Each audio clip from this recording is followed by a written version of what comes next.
Thank you, Mr. Chairman. Let me begin by just stating the obvious. If the government goes on a spending binge, that will certainly require more borrowing to pay for all that spending. Our Democrats have a spending binge underway. They are threatening to dramatically expand that. And if they get their way, that will certainly necessarily involve more borrowing than we would otherwise need. The Democrats have chosen to ignore our warnings about this excessive spending, but they want us to vote to raise the debt ceiling in order to permit the massive spending increases that they're planning. I would just remind everyone, just as the Democrats have the procedural ability to pass this spending on their own, as they intend to, they have the exact same procedural ability to raise the debt ceiling on their own, which they inevitably will have to end up doing. Mr. Powell, earlier this year, there were certainly sectors of our economy, especially the price-sensitive, the sectors sensitive to reopening, experienced pretty dramatic but largely temporary price spikes. It seems to me now we're seeing a broader, more troubling kind of inflation. Input prices are soaring across the board. Raw materials, electrical components, energy, and consumer expectations seem to have internalized this. The New York Fed's most recent survey shows that they expect 5.2% inflation over the coming year. Despite this and all the growth that we've talked about, as you point out, the Fed is still buying $120 billion in securities every month.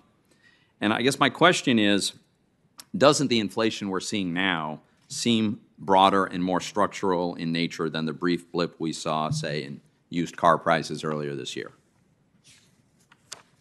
Yes, I think it's fair to say that it is.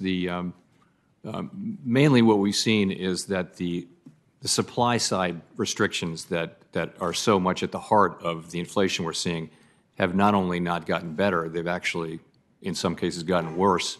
Look at the car companies, look at the ships dock, or with their anchors down outside of Los Angeles, and this is really a mismatch between demand and supply, and we need those supply blockages to alleviate, to abate, before inflation can come down. We do believe that it will, but however, if you look at measured inflation and what's contributing to it, most of it is still from a very small category of items. But it's considerably broader than it was. And I would also point out, and I know you're aware of this, but the Fed's projections of inflation have consistently been off. They've consistently been low. And at some point, I think we need to acknowledge that this is not playing out the way I think the Fed had hoped. Let me shift the topic to a central bank digital currency. So I'm increasingly intrigued by the opportunities that a properly designed central bank digital currency could provide to the U.S. To name a few, instant zero-cost payments, interoperability and programmability with smart contracts, international competitiveness all come to mind. But getting the design correct, getting it right, is essential. For instance, the privacy of Americans has to be respected. We shouldn't design a central bank digital dollar that allows the government to spy on Americans' every transaction. And the Fed is certainly not suited to be a retail bank, and so we certainly shouldn't try to turn it into one. In my view, privately issued digital currencies should be able to coexist with a digital dollar if we go down that road. And private sector developers certainly should be able to innovate either on or in an interoperable fashion with a digital dollar. So I'm not asking you to opine on any of these things, but it seems to me the decision about whether or not to go down this road is transformational, and there are very, very important and sensitive design issues that would have to be resolved. So I think that ought to be done in a transparent process with political accountability, which is to say with congressional input. Could you comment on how important you think it is to have congressional authorization if we're going to go down the road of a digital dollar? I'd be glad to. And by the way, I agree. This is critical work that we want to take forward. So the laws that were the relevant parts of our law were written long before digital finance was a thing, and a central bank digital currency could take many forms. It is possible that under some forms you'd be able to make an argument that it would be authorized under current law. But I think this is such a fundamental issue. It would be ideal if this were to be a product of broad consultation and ultimately authorizing legislation from Congress. Thank you.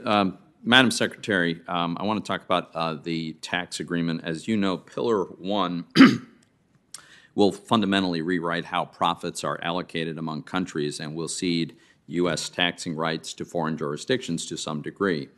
Well, current bilateral treaties would need to be modified to implement this reallocation, and obviously this requires a treaty to implement, right? In fact, the international agreement itself, I think it acknowledges that by referring to a multilateral instrument, layman's terms, that's a treaty, and that'll be necessary for this implementation. So do you acknowledge that Pillar 1 requires a treaty and therefore a Senate ratification in order to implement it?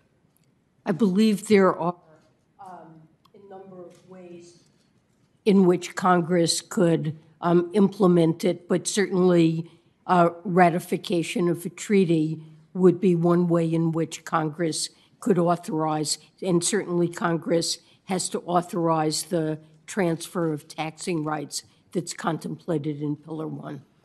Well, I'll finish, Mr. Chairman, but I want to stress that we have for many, many decades had bilateral tax treaties that govern the amounts and the manner by which foreign governments can tax American companies. Changing those treaties requires ratification in the Senate. There's no way around that I can see. Thank you.